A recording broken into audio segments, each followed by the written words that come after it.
Le changement climatique est bien réel et est là pour rester. Les émissions de gaz à effet de serre présentes dans la nature prendront plusieurs centaines d'années avant de disparaître. Les impacts sur notre santé, l'agriculture, notre habitat et les ressources en eau seront catastrophiques.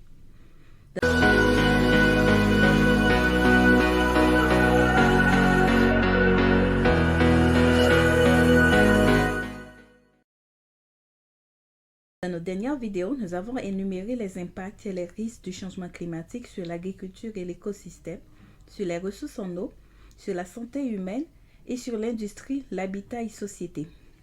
Si vous ne l'avez pas encore regardé, je vous invite à le faire avant de regarder cette vidéo. Même si on coupait toutes les émissions de gaz à effet de serre, on subira d'une certaine façon les conséquences du changement climatique. Alors sommes-nous condamnés? Allons-nous survivre? Se demandent plusieurs d'entre nous à tous les jours. Pour vous aider à y voir plus clair, c'est comme si notre planète souffre d'une maladie chronique. Il n'existe pas de guérison, mais on peut la contrôler afin d'éviter des complications en modifiant nos comportements.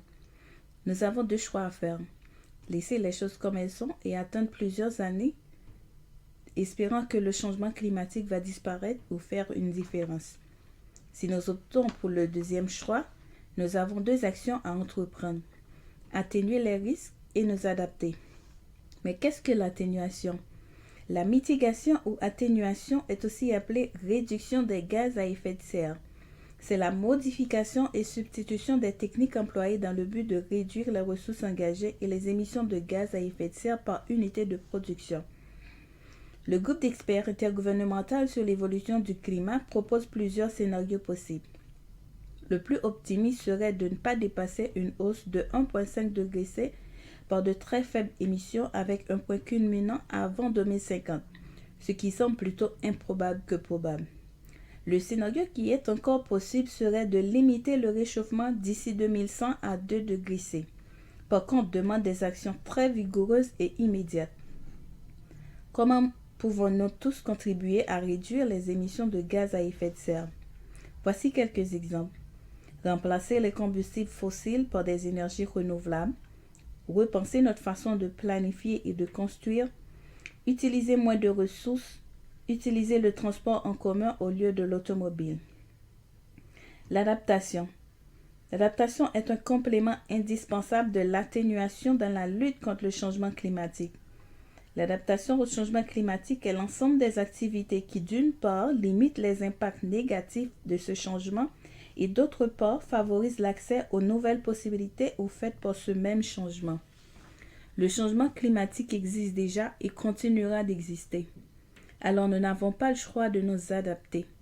Il existe plusieurs stratégies d'adaptation selon la région où vous habitez. Par exemple, on peut planter des arbres pour combattre la chaleur accablante. Vous voulez apporter un changement mais vous ne savez pas comment s'y prendre? Regardez notre vidéo sur les résolutions du Nouvel An les plus faciles à adopter en matière d'écologie et de développement durable.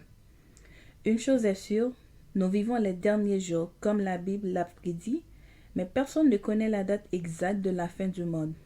J'espère que cette vidéo vous a été très utile.